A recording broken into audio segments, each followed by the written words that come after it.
otherwise we will continue.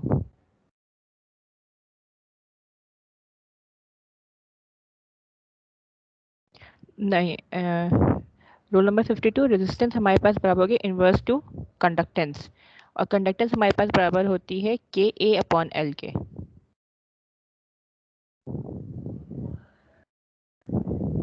ठीक है,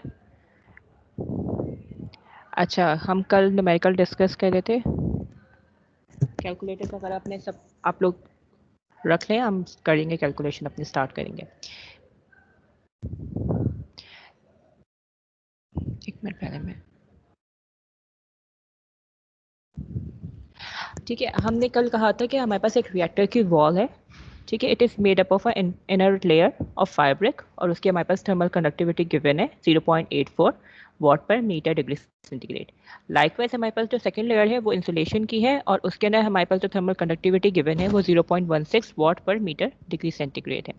अब दिस सेज कि the reactor operates at a temperature of 1325 degree centigrade and the ambient temperature is 25। तो यानी जो रिएक्टर की इनर वॉल है उसका टेम्परेचर 1325 डिग्री सेंटीग्रेड है, और जो आउटर वॉल है उसका टेम्परेचर एटमॉस्फेरिक जो हमारा एम्बिएंट टेम्परेचर उसके इक्विवेलेंट है, it is 25 degree centigrade.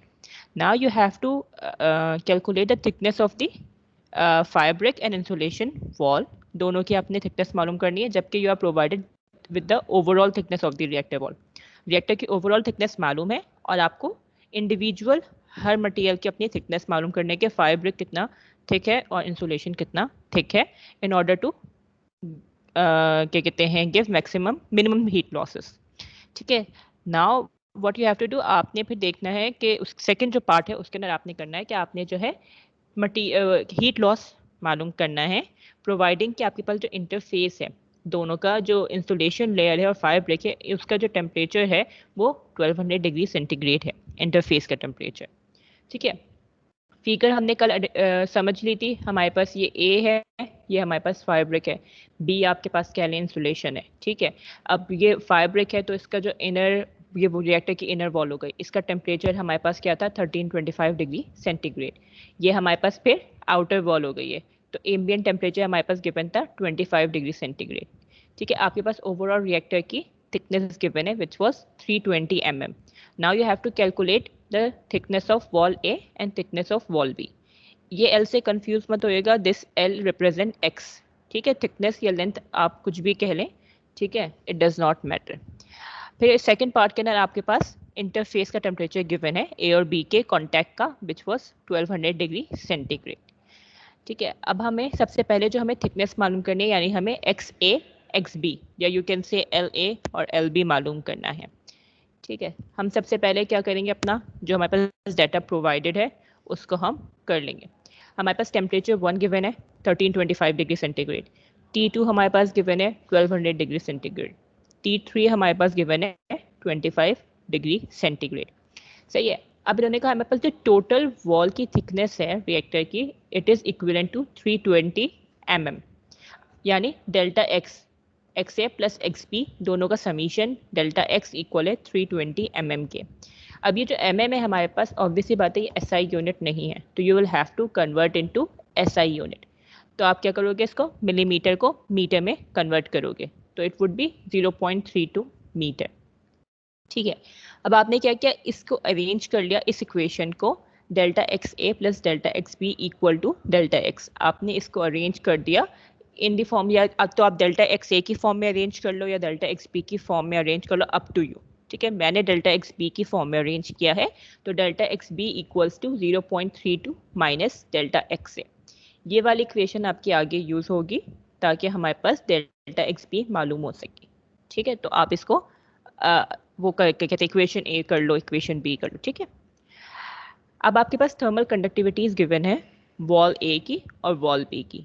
Wall A की थर्मल कंडक्टिविटी है 0.84 वॉट पर metre degree centigrade, wall B की है 0.16 वॉट पर मीटर डिग्री सेंटीग्रेड। ये आपके पास टोटल डाटा गिवन है। Now you have to calculate the thickness of wall A and wall B.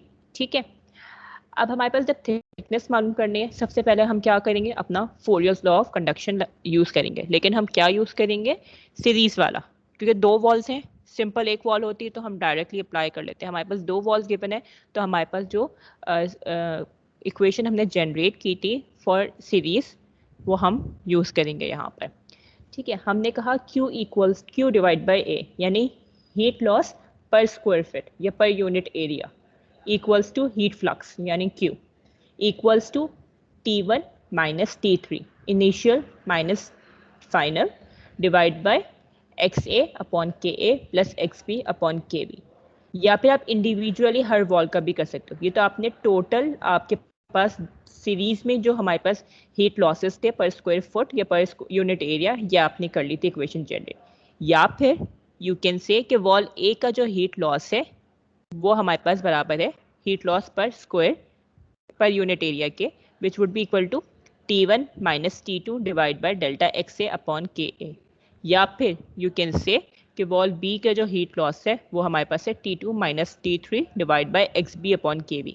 अच्छा, यहाँ पे मैंने कहीं भी नेगेटिव साइन नहीं लगाया है, इसीलिए मैंने जो टेम्परेचर्स थे इनको ऑलरेडी स्विच कर दिया है। फाइनल माइनस इनिशियल की जगह पे मैंने इनिशियल माइनस फाइनल ऑलरेडी किया हुआ है। अगर यहाँ पे नेगेटिव साइन होता तो टेम्परेचर होता T3 माइनस T1। सिंस यहाँ पे नेगेटिव साइन मैंने पुट नहीं किया, मैंने नेगेटिव को ऑलरेडी मल्टीप्लाई कराया हुआ है अपने टेम्परेचर्स के साथ, दैट्स व्हाई टेम्परेचर हमारे पास रिवर्स ऑर्डर में है, इनिशियल माइनस फाइनल है। वरना डेल्टा टी हमारे पास क्या होता है, फाइनल माइनस इनिशियल। इसके अंदर कोई प्रॉब्लम?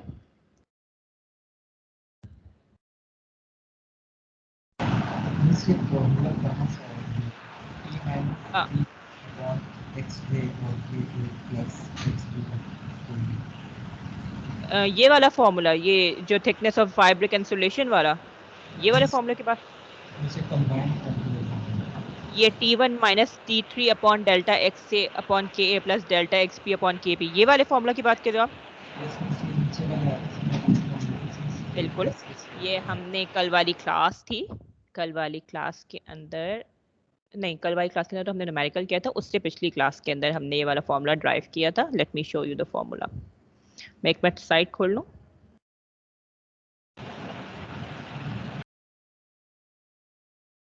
ठीक है, अच्छा एक मिनट, मैं स्लाइड खोलिए, मैं शेयर करवा लूँ आप लोगों से slide, and then you would be.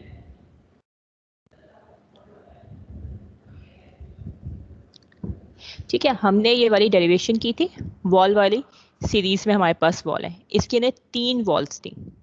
ठीक है, तो हमारे पास जो फॉर्मूला फाइनल आया था उसके अंदर क्या था, हमारे पास initial temperature minus final temperature divide by XA upon K1A XB upon K2A plus XC upon K3A।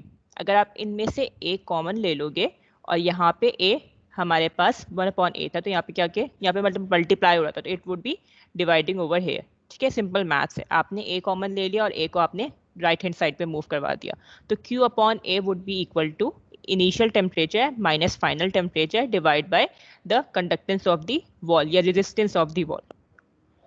ठीक है, तो ये फॉर्मूला हमने ड्राइव किया था, इसके अंदर कोई प्रॉब्लम है? ठीक है, अब यहाँ पे सिंस 3 वॉल थी तो हमारे पास फैक्टर्स ऐड हो रहे थे डिनोमिनेटर के अंदर। ठीक है, अब जैसे जैसे नंबर ऑफ वॉल्स इंक्रीज होती जाएंगी वैसे वैसे हमारे पास फैक्टर्स ऐड होते जाएंगे। अब हमारे पास जो हम न्यूमेरिकल सॉल्व कर रहे हैं इसके अंदर हमारे पास सिर्फ 2 वॉल्स हैं, तो यहाँ पे कितने फैक्टर्स होंगे, 2 फैक्टर्स होंगे, एक A और एक B। अगर 3 वॉल्स होती सीरीज के अंदर तो 3 फैक्टर्स होते, फिर एक और डिनोमिनेटर में एक और factor delta XC upon KB add हो जाता हमारे पास। ठीक है, तो ये वो वाला फॉर्मूला है। और मैंने ये भी बताया था स्टेडी स्टेट के अंदर हमारे पास हीट लॉसेस कांस्टेंट होते हैं थ्रू आउट। जितना हमारे पास लॉस यहाँ पर होगा वही लॉस हमारे पास यहाँ पर होगा, वही लॉस हमारे पास यहाँ पर होगा, और वही लॉस हमारे पास टोटल भी सेम ही रहेगा, कांस्टेंट रहेगा। जो हमारे पास चेंज आता है वो टेम्परेचर डिफरेंस में आता है और हर उसकी अपनी थर्मल कंडक्टेंस या रेजिस्टेंस में आता है। ठीक है, लेकिन थर्मल कंडक्टेंस और टेम्परेचर का रेशियो यानी heat loss through out the system constant रहेगा स्टेडी स्टेट के अंदर। ठीक है, दैट्स वाई हमारे पास Q की बात करियो, मैं Q यहाँ पे इस पॉइंट पे कैलकुलेट करूँ, इस पॉइंट पे कैलकुलेट करूँ, इस पॉइंट पे कैलकुलेट करूँ या ओवरऑल कैलकुलेट करूँ, Q हमेशा सेम ही रहेगा। हीट लॉस जो है, जितना हीट लॉस यहाँ पे हो रहा है उतना का इतना हीट लॉस यहाँ पे भी होगा। ऐसा थोड़ी कि यहाँ पे हमारे पास ज़्यादा हीट लॉस हो जाए, यहाँ पे हीट लॉस कम हो जाए। हीट लॉस कम होने का मतलब ये कि ये अपनी कुछ हीट जनरेट कर रहा है जिसकी वजह से वो हीट लॉसेस को ओवरकम कर रहा है। ये ऐसा थोड़ी है कि यहाँ पे हमारे पास हीट लॉसेस जो है बहुत कम है और यहाँ पे जाके हीट लॉसेस बहुत ज़्यादा हो गए, ऐसा थोड़ी पॉसिबल है। यहाँ से जितनी हीट निकल रही होगी उतनी की उतनी सारी हीट हमारे पास एटमॉस्फेयर में स्केप कर रही होगी, अनलेस अनटिल यहाँ पे हमारे पास स्टीडी स्टेट की बात करें, अनलेस अनटिल कोई और प्रॉब्लम हो, कोई और हमारे पास फैक्टर्स इनकॉपरेट करना हम भूल गए हो। ठीक है, तो जितनी हीट लॉस यहाँ पे होगा उतना ही इतना हीट लॉस यहाँ पर होगा। तो हम इसीलिए हम कहते हैं कि हम या तो ओवरऑल हीट लॉस मालूम कर लें इनिशियल माइनस फाइनल करके, या हम सिर्फ इसका एक वॉल ए का मालूम कर लें या वॉल बी का मालूम कर लें, हमारे पास हीट लॉसेस बराबर होंगे।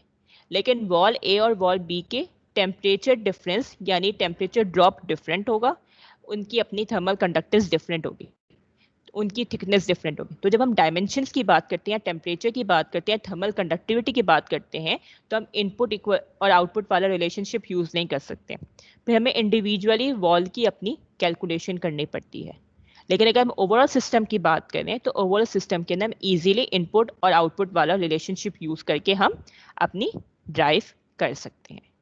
ठीक है, अब मैंने क्या किया, मैंने बात की पहले ओवरऑल की। ओवरऑल में हमारे पास क्या हो गया, initial temperature minus final temperature divide by the resistance of the walls, wall A और वॉल बी के रेजिस्टेंस। या फिर मैं बात कर लूँ सिर्फ वॉल ए की, अगर मैं सिर्फ वॉल ए की बात करी हूँ तो वॉल ए का इनिशियल टेम्परेचर, वॉल ए का फाइनल टेम्परेचर और divide by the thermal conductance of wall A, या फिर वॉल ए का वॉल बी का initial temperature minus wall B का final temperature divide by the thermal resistance of the wall B.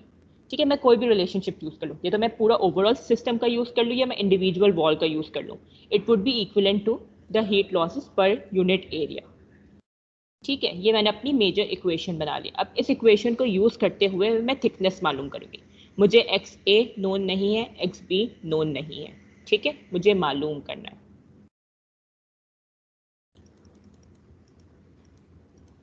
ठीक है, अब मैंने क्या कहा, मैंने कोई भी लेट्स से जो ना आप जो ना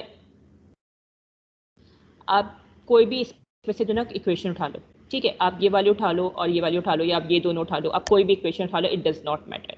ठीक है, सिंस हमारे पास हम अवॉइड करना चाहते, मतलब कोई भी उठा लो आप, it will not be a problem for you. मैंने फर्स्ट टू क्वांटिटीज उठा ली, मैंने ओवरऑल सिस्टम की इक्वेशन उठा ली और मैंने वॉल ए की इक्वेशन उठा ली। सही है, T1 minus T3 upon the thermal resistance of wall A and the thermal resistance of the wall B equals to T1 minus T2 divided by the thermal resistance of wall A। ये वाली मैंने equation relationship यहाँ से extract किया है।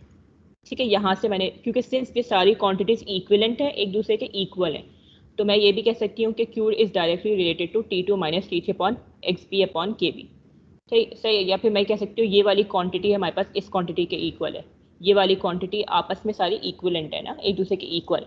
तो मैंने first two quantities को उठा के अपनी सॉल्व करना शुरू किया। ठीक है, मैंने अब क्या किया, ये मेरे पास एक इक्वेशन आ गई। अब मुझे ना एक्स ए नोन है ना मुझे एक्स बी नोन है। ठीक है, लेकिन मुझे टोटल लेंथ नोन है अपनी कि 320 मेरे पास टोटल रिएक्टर की लेंथ है। मैंने ये वाली इक्वेशन बनाई थी उस रिएक्टर की लेंथ से कि delta x B equals to 0.32 minus delta x A. ठीक है, ये टोटल लेंथ है रिएक्टर की। सही है, इन दोनों का समीशन इक्वल्स टू 320, तो डेल्टा एक्स बी क्या हो जाएगा, total minus the length of wall A या थिकनेस ऑफ वॉल ए। इस वाले रिलेशनशिप को अगर मैं अपनी इस इक्वेशन में पुट कर दूं एक्स बी की जगह पे, तो मेरे पास इस तरह की इक्वेशन बन जाएगी, जहां जहां एक्स बी है वहां वहां पे मैंने 0.32 माइनस डेल्टा एक्स से पुट कर दिया। ठीक है, कोई प्रॉब्लम इसके अंदर?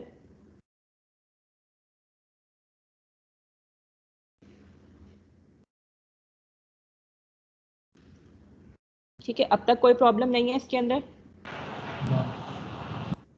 ठीक है, अब आप लोगों ने क्या करना है, अब आप लोग इसको सॉल्व करो। ठीक है, सिंस आपके पास T1 नोन है, T3 नोन है, के ए नोन है, के बी नोन है, T1 नोन है, T2 नोन है, के ए नोन है। ठीक है, सारी वैल्यूज यहाँ पे पुट करो and solve for delta x A, और मुझे बताओ डेल्टा एक्स ए की क्या वैल्यू आ रही है। मुझे मिलीमीटर में भी आंसर बताओ और मुझे मीटर में भी आंसर बताओ।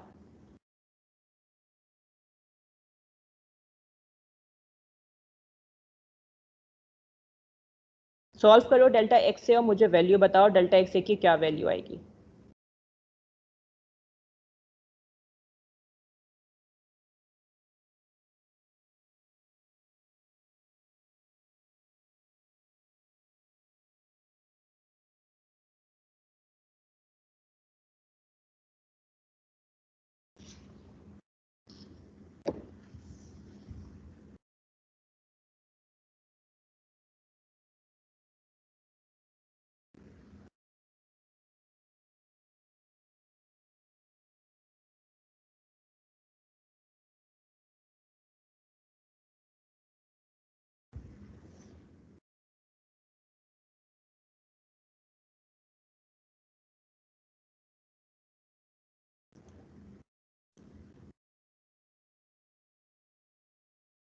क्या हुआ रोल नंबर 2, कुछ समझ नहीं आया, क्या प्रॉब्लम हो रही है?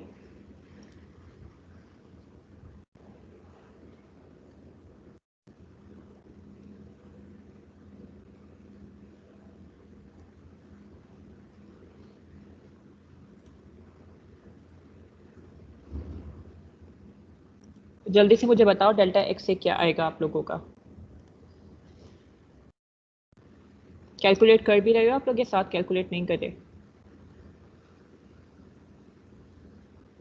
मैम टेम्परेचर की वैल्यू क्या है मैम? टेम्परेचर करके टेम्परेचर की वैल्यूज ये गिवन थी ना यहाँ पे सारी आपके पास। T1 है वो 13 to 25 डिग्री सेंटीग्रेड, T2 है 1200 डिग्री सेंटीग्रेड, T3 है आपके पास 25 डिग्री सेंटीग्रेड। ठीक है, K आपके पास है, Ka है 0.84, Kb है आपके पास 0.16।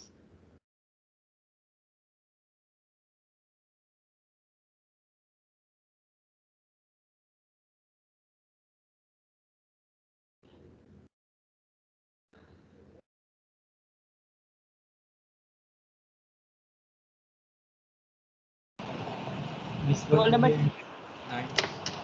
जी, कोई प्रॉब्लम? मिस 110.9। हाँ, अराउंड यही आ रही है वैल्यू।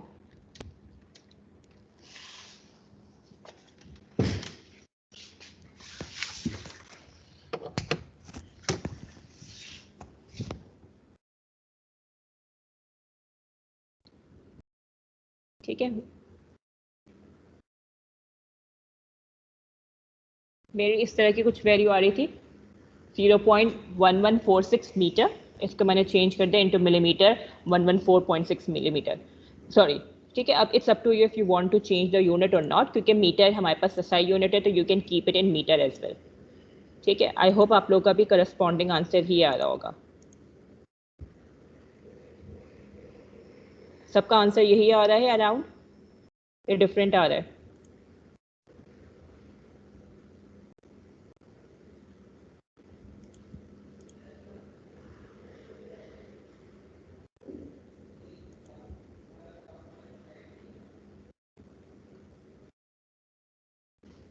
सिवाय रोल नंबर 2 के मुझे अब तक किसी ने भी आंसर नहीं बताया।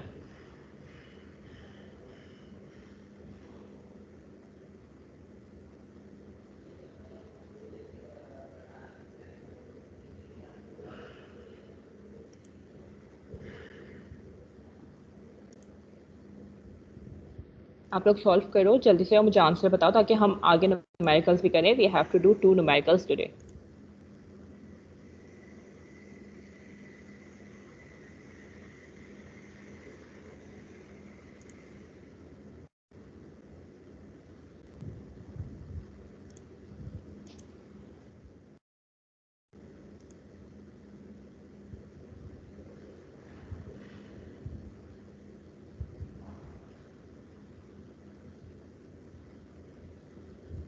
जल्दी से आंसर बताओ बेटा, टाइम नहीं है बिल्कुल भी, सिर्फ सिंपल आपने वैल्यूज पुट करके सॉल्व भी तो करना है।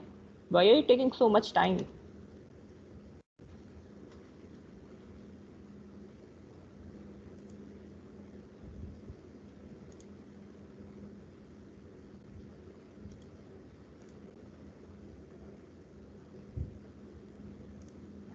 ठीक है, मूविंग ऑन। ठीक है, हमारे पास मेरे पास जो डेल्टा एक्स ए की वैल्यू आई थी वो आई थी 0.1146 मीटर। रोल नंबर 2 की आई थी आई थिंक 0.110 समथिंग, सही है। तो इट्स क्वाइट नियर, इतना परेशान होने की बात नहीं है, काफ़ी मेजर डिफरेंस नहीं है, ठीक है। अब हमने जो रिलेशनशिप पुट किया था delta x B equals to 0.32 minus delta x C, ठीक है। यहाँ पे एक्स बी की जगह पे हमने ये वाली वैल्यू पुट की थी 0.32 माइनस एक्स से, तो हम यही वाला रिलेशनशिप यूज़ करके डेल्टा एक्स बी मालूम कर लेंगे, ठीक है। तो delta x B equals to 0.32 minus delta x C, delta x C आपको नोन है, आपने सब्सटीट्यूट की डेल्टा एक्स ए की value and you got the thickness of wall B as well, ठीक है। इसके अंदर कोई प्रॉब्लम?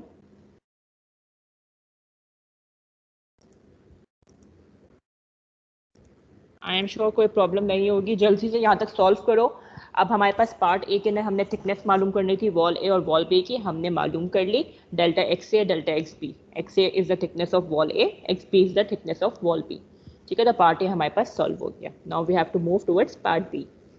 आप लोग करो सॉल्व जल्दी से, अपने आंसर्स क्रॉस चेक कर लो and then we will move towards part B. जब कर लो तो मुझे बताना ताकि हम पार्ट बी की तरफ मूव ऑन कर सकें।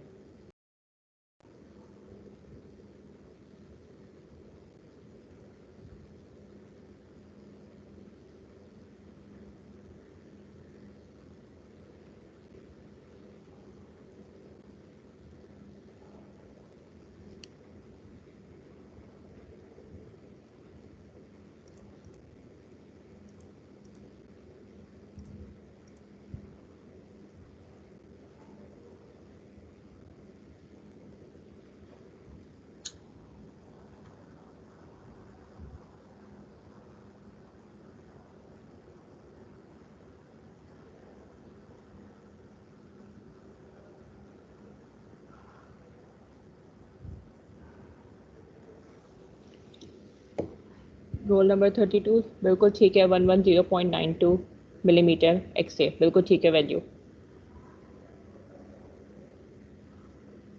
31 बिल्कुल ठीक है वैल्यू।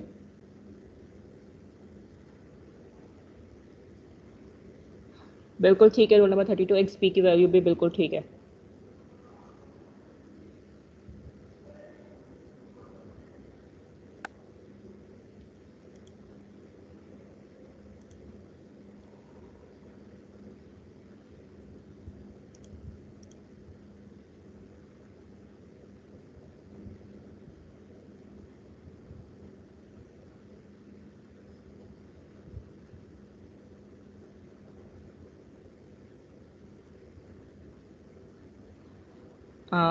रोल नंबर 52, आर हमारे पास डायरेक्टली प्रोपोर्शनल होता है लेंथ के एंड इन्वर्सली प्रोपोर्शनल होता है एरिया के, बिल्कुल ठीक है। बिकॉज कंडक्टेंस हमारे पास डायरेक्टली प्रोपोर्शनल होती है एरिया के और इन्वर्सली प्रोपोर्शनल होती है लेंथ के ए अपॉन एल, ठीक है। और कंडक्टेंस और जो हमारे पास वो है रेजिस्टेंस है, दे आर इन्वर्सली प्रोपोर्शनल, तो इनका रिलेशनशिप भी इन्वर्स हो जाएगा ना।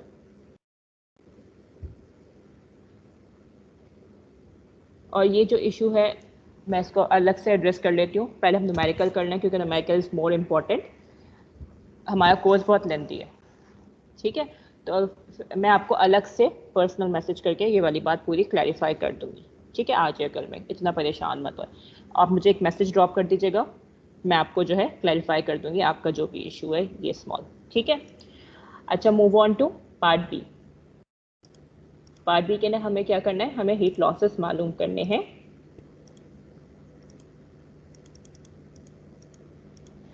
सही है। अब heat loss per unit area मालूम करना है, यानी क्यू मालूम करना है, सही है। अगर सिर्फ हीट लॉस होता तो हमें कैपिटल क्यू मालूम करना होता। यहाँ पे हमारे पास heat loss per unit area मालूम करना है, यानी हीट फ्लक्स मालूम करना है, तो हमने इसको रिप्रेजेंट किया हुआ है स्मॉलर क्यू से। रिलेशनशिप हमने ऑलरेडी पहले से अपना डेवलप किया हुआ था यहाँ पर, बिफोर स्टार्टिंग अवर न्यूमेरिकल। यहाँ पे मैंने रिलेशनशिप ऑलरेडी डेवलप किया था, मैं यही रिलेशनशिप यूज करूंगी to calculate the value of Q, ठीक है। अब आपकी मर्जी है, आप कोई सा भी रिलेशनशिप यूज कर लो इसके अंदर, वेदर आप ये वाला यूज करो, आप ये वाला यूज करो, आप ये वाला यूज करो, इट डज नॉट मैटर, ठीक है। मैंने यूज किया अपना लेट्स से ये वाला रिलेशनशिप, ठीक है, आप अगर ये वाला रिलेशनशिप चूज करोगे, आप ये वाला यूज करोगे, तब भी आपके पास वैल्यू सेम ही आएगी, क्योंकि हीट लॉसेस कांस्टेंट है, स्टेडी स्टेट की बात हो रही है। ठीक है, मैंने ये वाला रिलेशनशिप यूज किया, less number of variables less hassle. ठीक है, मैंने अपनी वैल्यू सब्स्टिट्यूट की, T1 नोन है, T2 नोन है, X से आपने मालूम कर लिया पार्ट ए से कि A नोन है, you can easily calculate the value of Q। ठीक है, put the values and calculate the value of Q।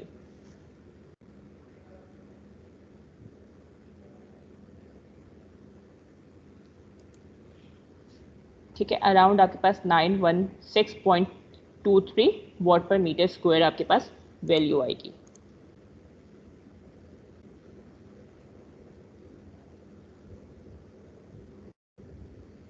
बिल्कुल ठीक है, रोल नंबर 2, बिल्कुल सही वैल्यू आई आपकी। ये थोड़ा सा डिफरेंस इसकी वजह से आया क्योंकि आपकी थिकनेस और मेरी थिकनेस के अंदर थोड़ा सा डिफरेंस था, दैट्स वाई आपके पास डिफरेंस आया। डिफरेंस इतना ह्यूज नहीं है, तो there is nothing to be worried about.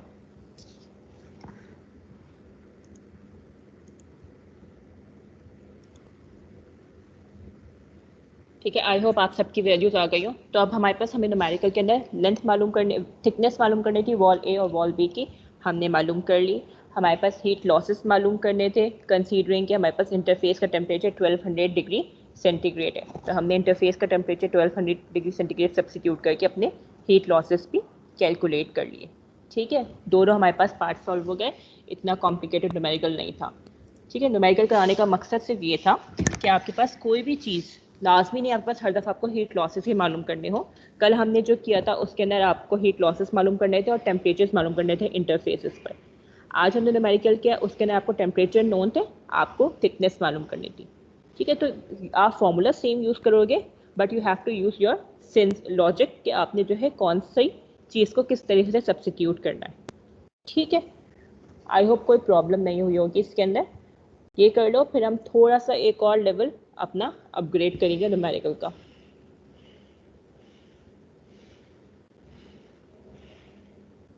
यहाँ तक सब मेरे साथ हैं, सबका सॉल्व हो गया, कोई प्रॉब्लम तो नहीं, कोई कन्फ्यूजन तो नहीं? कोई कन्फ्यूजन हो तो मुझे बता दें, मैं उसका एड्रेस कर लूँ, फिर हम अगले न्यूमेरिकल की तरफ चलते हैं।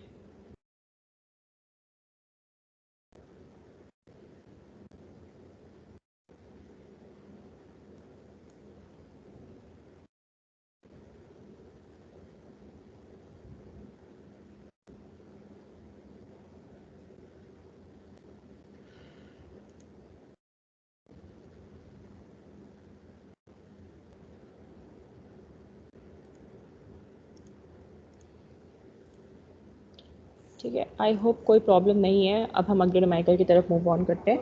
ठीक है, because we do not have enough time. ठीक है, बिल्कुल। अब हमारे पास न्यूमेरिकल नंबर 4 जो है, हमारे पास ये भी हमारे पास flow of heat through a composite wall ही है। ठीक है, इसके अंदर हमारे पास क्या है, a wall of a furnace is made up of inside layer of silica brick which is 120 millimeter thick, covered with a layer of magnesite brick 240 millimeter thick. The temperatures at the inside surface of the silica brick wall and the outside surface of magnesite brick are 725 degree centigrade and 110 degree centigrade. ठीक है, एक furnace है, furnace के अंदर दो layering हुई है। एक लेयर हमारे पास सिलिका की है विच इज़ 120 मिलीमीटर थिक।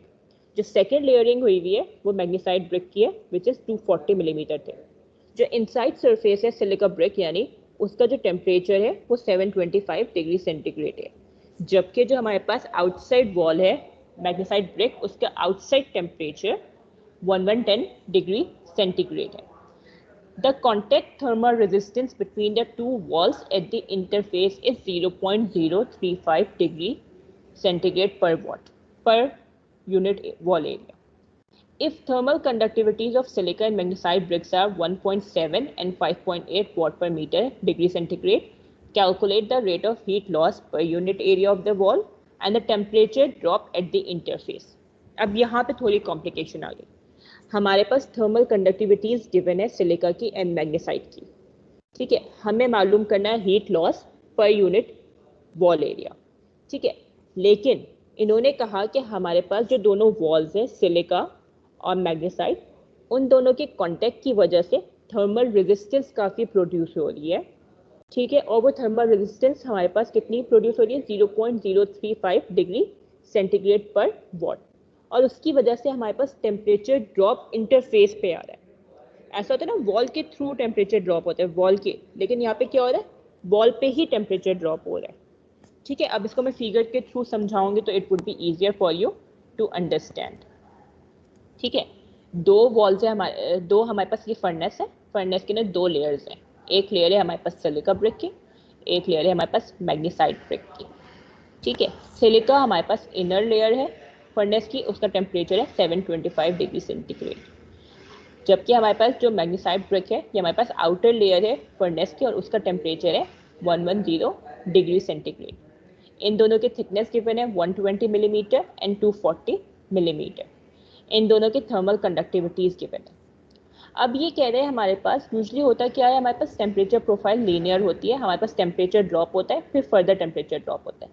लेकिन यहाँ पे सिंस मटेरियल्स की कंपोजिशन इतनी ज़्यादा डिफर कर रही है कि हमारे पास जब दोनों मटेरियल आपस में कांटेक्ट में आ रहे हैं तो इंसुलेशन की वजह से यहाँ पे काफ़ी ज़्यादा थर्मल रेजिस्टेंस प्रोड्यूस हो रही है। इसको उन्होंने नाम दे दिया कॉन्टेक्ट थर्मल रेजिस्टेंस। ठीक है, यानी कांटेक्ट में आने की वजह से हीट रेजिस्टेंस प्रोड्यूस हो रही है, वो काफ़ी जितनी हीट यहाँ पे जितना वो टेम्परेचर ड्रॉप कर रहा था वो उतना का उतना टेम्परेचर फर्दर ड्रॉप नहीं कर रहा है, बल्कि अचानक से सडन टेम्परेचर ड्रॉप आ रहा है due to two different completely different materials. ठीक है, तो हमें क्या करना है, उसकी टेम्परेचर ड्रॉप मालूम करना है कि फेस के ऊपर, इंटरफेस के ऊपर कितना टेम्परेचर ड्रॉप आ रहा है। वैसे तो होता है ना हमारे पास वॉल के थ्रू टेम्परेचर ड्रॉप आ रहा होता है, वॉल की एक सरफेस से दूसरी सरफेस के अंदर, लेकिन यहाँ पे क्या है, यहाँ पे एक ही इंटरफेस के अंदर टेम्परेचर ड्रॉप आ रहा है अचानक से। यहाँ तक जब वो टेम्परेचर ड्रॉप आ रहा है, लेट्स से उसने रीच किया 600, लेकिन यहाँ से जो अगला वॉल का टेम्परेचर स्टार्ट होना चाहिए था वो 600 से स्टार्ट होना चाहिए था, लेकिन क्योंकि थर्मल रेजिस्टेंस कॉन्टैक्ट की वजह से इतनी ज़्यादा हो गई कि यहाँ पे उसने सडनली अपना टेम्परेचर फर्दर ड्रॉप किया और फिर हमारे पास वॉल के थ्रू हीट फर्दर फ्लो हुई। ठीक है, तो आपने क्या करना है, इस टेम्परेचर ड्रॉप को मालूम करना है by using thermal contact resistance. ठीक है, the contact thermal resistance which was given as 0.035 degree centigrade. इसके अंदर कोई प्रॉब्लम, बात समझ आई मेरी? न्यूमेरिकल के अंदर पूरा न्यूमेरिकल कंप्लीटली वैसे ही होगा जैसे पिछला न्यूमेरिकल हुआ है। एक चीज़ इसके अंदर आ गई कि हमारे पास लाजमी नहीं है कि हमारे पास जो टेम्परेचर ड्रॉप है वो हमारे पास प्रोफाइल उसकी कंप्लीटली लीनियर हो। ठीक है, लीनियर तो खैर ये वाली प्रोफाइल भी है, लेकिन ऐसा नहीं है कि हमारे पास क्या कहते हैं T2 के बाद फॉरन से जो टेम्परेचर अगला ड्रॉप हो वो इस सरफेस पर हो। कभी कभार हमारे पास क्या होता है कि मटेरियल की कंपोजिशन या मटेरियल की स्पेसिफिकेशंस की वजह से या मटेरियल की थर्मल कंडक्टिविटीज़ की वजह से हमारे पास सडन टेम्परेचर ड्रॉप भी आ जाता है बिफोर हीट फ्लोइंग। ठीक है, तो उसको इन्होंने नाम दे दिया है द कॉन्टैक्ट थर्मल रेजिस्टेंस।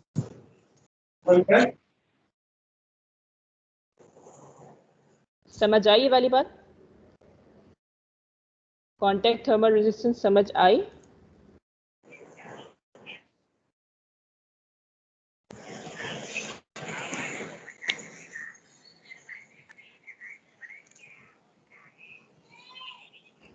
ठीक है, बिल्कुल ठीक है, समझ आ गए। अब हम मूव ऑन करते हैं अपने न्यूमेरिकल की तरफ। ठीक है, अब सबसे पहले हम अपने डाटा की बात करते हैं। T1 हमारे पास नोन था, यहाँ से पहले हम फिगर से डाटा देख लेते हैं, it would be more. T1 हमारे पास नोन है, T4 हमारे पास नोन है, T2 और T3 हमारे पास नोन नहीं है। XA हमारे पास नोन है, XB हमारे पास नोन है, KA हमारे पास नोन है, KB हमारे पास नोन है, और इस कॉन्टैक्ट थर्मल रेजिस्टेंस की जो वैल्यू है RTH वो हमारे पास नोन है। ठीक है, आप सिंपल वही करोगे जैसे आपने प्रीवियसली किया था, आप अपनी जनरल इक्वेशन बनाओगे। ठीक है, उस जनरल इक्वेशन के लिए अपनी वैल्यू सब्स्टिट्यूट करोगे।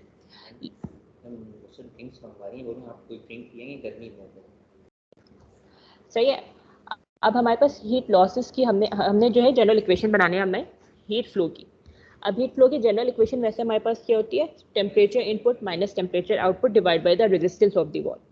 अब यहाँ पे हमारे पास वैसे देखा जाए तो हमारे पास सिर्फ दो रेजिस्टेंस है, एक वॉल ए की रेजिस्टेंस है और एक वॉल बी की रेजिस्टेंस है, या आप कह सकते हो कंडक्टेंस। ठीक है, एक वॉल ए की थर्मल कंडक्टिविटी गिवन है और वॉल बी की थर्मल कंडक्टिविटी गिवन है, लेकिन यहाँ पे एक और एडिशनल फैक्टर आ रहा है हमारे पास, द कॉन्टैक्ट थर्मल रेजिस्टेंस। तो आप क्या करोगे, इसको भी इंकॉर्पोरेट करवाओगे अपनी इक्वेशन के अंदर। ठीक है, तो आप किस तरीके से अपनी जनरल इक्वेशन बनाओगे, आप बनाओगे टोटल, आपके पास इक्वेशन क्या होती है, delta T upon summation of all the resistance we have. ठीक है, आपके पास डेल्टा टी क्या हो जाएगा, T1 माइनस T4, यानी initial temperature minus final temperature, और टोटल रेजिस्टेंस क्या हो जाएगी आपके पास, वॉल ए के रेजिस्टेंस प्लस वॉल बी के रेजिस्टेंस प्लस आपके पास resistance due to thermal contact. ठीक है, आपने क्या किया, इसको भी इंकॉर्पोरेट करवा दिया। ठीक है, या फिर आप क्या कर सकते हो, आप वॉल ए के टेम्परेचर्स और वॉल ए की थर्मल कंडक्टेंस को यूज कर सकते हो। वॉल ए का टेम्परेचर क्या हो जाएगा, T1 माइनस T2। ठीक है, और उसकी थर्मल कंडक्टेंस क्या हो जाएगी, delta x A upon K A. Likewise आप वॉल बी की भी यूज कर सकते हो, which would be T3 minus T4 divide by the conductance of wall B.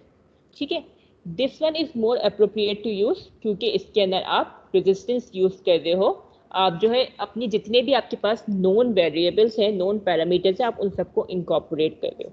ठीक है, तो हम ये वाली इक्वेशन को यूज करेंगे, Q equals to T1 minus T4 upon the thermal conductance of wall A, the resistance of wall B and the thermal conductance of wall B, sorry, the resistance of wall A and B and the thermal conductance of wall B। ठीक है, कोई problem इसके अंदर, equation कैसे formulate हुई समझ आ गई। जितनी भी आपके पास रेजिस्टेंस होगी वॉल के दरमियान, आप उन सब रेजिस्टेंस का समीशन ले लोगे। अब वेदर वो वॉल के रेजिस्टेंस है, वेदर वो कॉन्टैक्ट की वजह से रेजिस्टेंस आ रही है, वेदर वो किसी और वजह से रेजिस्टेंस आ रही है, आप वो सारी चीज़ों का एड अप कर लोगे। ठीक है, यहाँ पे हमारे पास 3 तरह की रेजिस्टेंस थी, एक तो मटीरियल वॉल ए की रेजिस्टेंस थी, एक थर्मल कॉन्टैक्ट की वजह से रेजिस्टेंस प्रोड्यूस हो रही थी, और एक हमारे पास वॉल बी की अपनी रेजिस्टेंस थी। ठीक है, तो आपने क्या किया, उन सब का समीशन लेके अपनी जनरल इक्वेशन बना ली। ये स्टेडी स्टेट की फर्दर थोड़ी सी एडवांस फॉर्म है, जिस तरह हम जो है अपने तमाम लॉसेस को जो है इंकॉर्पोरेट करने की कोशिश करते हैं। कल किसी ने मुझसे पूछा था ना कि हम स्टेडी स्टेट प्रैक्टिकल है या नहीं है, तो हम क्या करते हैं, आहिस्ता आहिस्ता अपनी इक्वेशन को या आहिस्ता आहिस्ता अपनी प्रॉब्लम को कॉम्प्लिकेट करते हैं। पहले से ही कॉम्प्लिकेट कर लेंगे तो it would be difficult for us to solve. ठीक है, आहिस्ता आहिस्ता ग्रेजुअली हम अपने सारे फैक्टर्स को इंकॉर्पोरेट करते हैं। ठीक है, यहाँ पे हमने जब कैलकुलेशन की होगी इनिशियली इसके अंदर, तो हमें पता चला होगा कि हमारी कैलकुलेशन है वो हमारे पास जो हमारे पास रियल डाटा है उससे मैच नहीं करिए, उससे करस्पॉन्ड नहीं करिए हमारे पास। फिर we got to know about कि हमारे पास थर्मल रेजिस्टेंस प्रोड्यूस हो रही है ड्यू टू कॉन्टैक्ट। ठीक है, फिर हमने उसको इंकॉर्पोरेट किया अपने प्रॉब्लम के अंदर, और फिर हमने अपनी इक्वेशन के अंदर इंकॉर्पोरेट किया। तो इस तरीके से हम आहिस्ता आहिस्ता अपनी प्रॉब्लम को सॉल्व करते हैं, और उसको हम क्रॉस चेक करते रहते हैं अपनी क्या कहते हैं एक्सपेरिमेंटल डाटा से। ठीक है, कोई प्रॉब्लम इसके अंदर। ठीक है, अब now you know the equation हमने फॉर्मुलेट कर ली है। अब आप इसके अंदर वैल्यू सब्स्टिट्यूट करो, आपको T1 की वैल्यू भी गिवन है, आपको T4 की वैल्यू भी गिवन है, आपको XA भी नोन है, KA भी नोन है, RTH भी नोन है, XB और KB भी नोन है, ये सारी वैल्यूज नोन है। Please find out the heat loss per unit area of the wall and tell me the value. 532, अच्छा let me check, I do not remember the value. बिल्कुल ठीक है, 5324.67 वॉट पर metre square. Nice roll number 2, आप बहुत अच्छे, बहुत efficiently calculation करते हो, I appreciate that. I hope बाकी सबकी भी वैल्यू समहाउ सेम ही आ रही हो। ठीक है, इसके अंदर कोई प्रॉब्लम।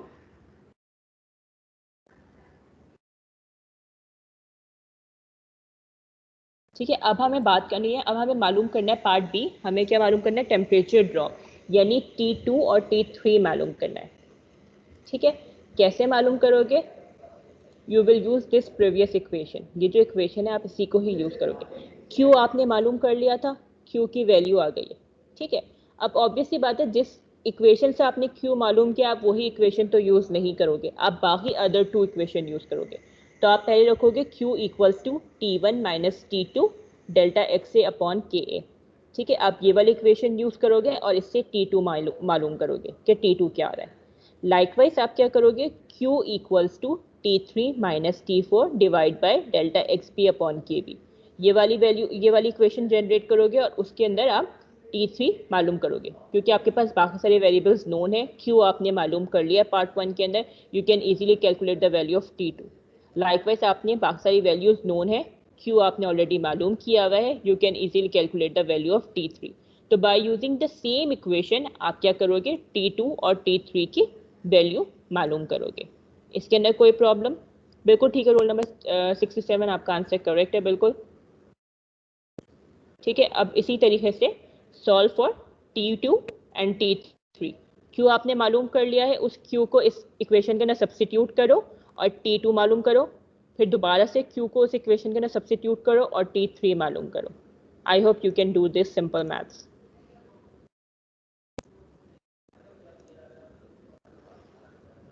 ठीक है, इस तरीके से ये आपकी जनरल इक्वेशन थी, सही है। मैंने इस जनरल इक्वेशन से एक्सट्रैक्ट की अपनी पहली वाली equation Q equals to T1 minus T2 upon delta x से के, और इसके अंदर वैल्यू सब्स्टिट्यूट करके T2 मालूम कर लिया।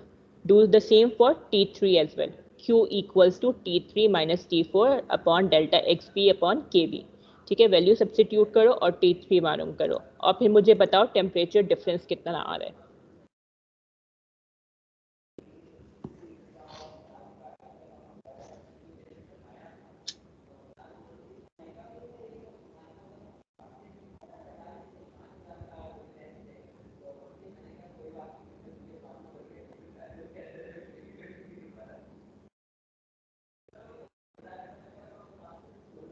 जल्दी से मुझे T2 और T3 की वैल्यू कैलकुलेट करके बताओ, is it near my value और इज इट डिफरेंट।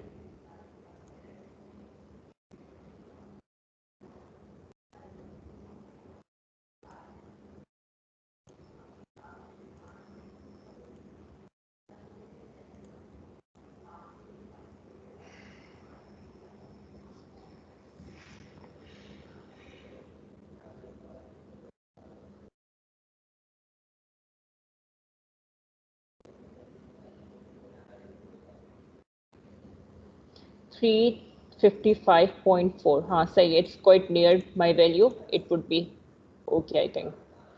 सिंस आप लोग के Q की वैल्यू थोड़ी डिफरेंट थी मेरी Q की वैल्यू से, तो ऑब्वियसली बात है there would be a difference in temperatures as well. Temperature near है, इट इज फाइन, बिल्कुल ठीक है।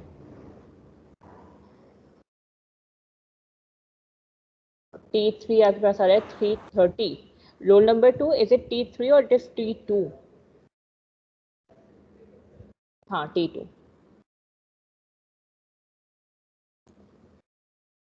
T3 sorry it is T3। ठीक है, T3 मेरा आ रहा है 330.33 डिग्री सेंटीग्रेड, और जो टेम्परेचर ड्रॉप है ये मेरे पास आ रहा है 18.81 डिग्री सेंटीग्रेड। ठीक है, हमें टेम्परेचर ड्रॉप मालूम करना था, हमें टेम्परेचर्स नहीं मालूम करने थे इंटरफेसेस पे। टेम्परेचर ड्रॉप यानी हमें डेल्टा T मालूम करना था, T2 माइनस T3। तो टेम्परेचर ड्रॉप वुड बी 18.81। अगर आप अपना कैलकुलेशन यहाँ तक सॉल्व करते हो T3 तक, तो it would be incomplete unless and until you take the difference of the values. जब तक आप टेम्परेचर डिफरेंस नहीं मालूम करोगे, क्योंकि टेम्परेचर ड्रॉप पूछा है, तब तक आपका न्यूमेरिकल कंप्लीट नहीं होगा। ठीक है, तो मेक श्योर कि आप जो है न्यूमेरिकल को सही से कॉम्प्रिहेंड कर सको और सही से उस लास्ट एंड तक जो है सॉल्व कर सको। ठीक है, T2 और T3 मालूम करने से आपका न्यूमेरिकल सॉल्व नहीं होगा unless and until you take the difference of them and hence find the temperature drop. ठीक है, T3 आ रहा है 330, बिल्कुल 25.1 सही है। थर्ड रोल नंबर 32 काफ़ी ज़्यादा टेम्परेचर ड्रॉप है, लेकिन इट्स ओके। ठीक है, इतना बिल्कुल ठीक है। रोल नंबर 2 आपका टेम्परेचर काफ़ी हद तक बिल्कुल ठीक है। ये रोल नंबर 67 209 डिग्रीज, हाँ 20.9 सही है, बिल्कुल ठीक है, बिल्कुल ठीक है। इसके अंदर कोई प्रॉब्लम इस न्यूमेरिकल के अंदर? ठीक है, अब आपका टेम्परेचर ड्रॉप मालूम करना था, T2 आपने मालूम किया, T3 आपने मालूम किया, and then you took the difference of these two value in order to find the temperature drop. कितना टेम्परेचर ड्रॉप हो रहा है। टेम्परेचर ड्रॉप मेरा जो हो रहा था वो अराउंड 18 डिग्रीज हो रहा था, आप लोग का भी अराउंड 18 19 डिग्रीज 20 डिग्रीज हो रहा है, तो इट इज एक्सेप्टेबल। ठीक है, तो हेंस आपका पार्ट ए यानी आपने जो है हीट फ्लो मालूम कर लिया, और पार्ट बी आपने टेम्परेचर ड्रॉप मालूम कर लिया इंटरफेसेस का। आई होप आज की न्यूमेरिकल्स के अंदर कोई प्रॉब्लम नहीं हुई होगी आप लोगों को। हमने हर तरह के न्यूमेरिकल सॉल्व करने की कोशिश की है लास्ट 2 क्लासेस के अंदर। हमने जनरल इक्वेशन से अगर हमें लेंथ थिकनेस मालूम करनी है वॉल की, इंडिविजुअल वॉल्स की, हम वो भी मालूम कर सकते हैं। हमें जनरल इक्वेशन से अगर टेम्परेचर्स मालूम करने इंटरफेसेस के, हम वो भी मालूम कर सकते हैं। जनरल इक्वेशन से अगर हमें टेम्परेचर ड्रॉप मालूम करना है तो हम वो भी मालूम कर सकते हैं। जनरल इक्वेशन से अगर हमें हीट फ्लो मालूम करना है हम वो भी कर सकते हैं, और जनरल इक्वेशन से अगर हमें हीट फ्लक्स मालूम करना है तो हम वो भी मालूम कर सकते हैं। ठीक है, तो ये हमारे पास क्या है, सारी एप्लीकेशन है फोरियर्स लॉ की and heat flow through a composite wall. ठीक है, इसके अंदर आज कोई प्रॉब्लम है तो please ask me a question. अगर कोई प्रॉब्लम नहीं है तो फिर जो है हम अपनी मंडे से ट्यूसडे से कंटिन्यू करेंगे। ट्यूसडे से हमारी थोड़ी और हम फर्दर उसको जो है एडवांस करेंगे, हम फर्दर ज्योमेट्री की तरफ जाएंगे। ये तो सिंपल वॉल थी, तो हमारे पास कैलकुलेशन कैसे हो रही थी, अगर वॉल ना हो, लेट्स से स्फीयर हो या सिलेंड्रल हो, कि पाइप में भी लॉसेस होते हैं। ठीक है, तो उसकी कंडीशंस में हम किस तरीक़े से अपनी इस जनरल इक्वेशन को मॉडिफाई करेंगे, ये हम देखेंगे ट्यूसडे एंड वेडनेसडे को। ये जो हमारा था कंपोजिट वॉल, ये कंप्लीट हो गया है। अगर इसके बारे में कोई क्वेश्चंस है तो मुझसे पूछ लीजिए। जहाँ तक रोल नंबर 52, आपको जो क्वेरी है वो मैं एड्रेस कर दूंगी कल, पक्का मैं आपको पर्सनली टीम्स पे ही मैसेज कर दूंगी, और आपकी ये फिर शायद आज शाम में ही कर दूँ, इतना परेशान नहीं होइएगा उसके बारे में आप। ठीक है, और कोई प्रॉब्लम आज के बारे में?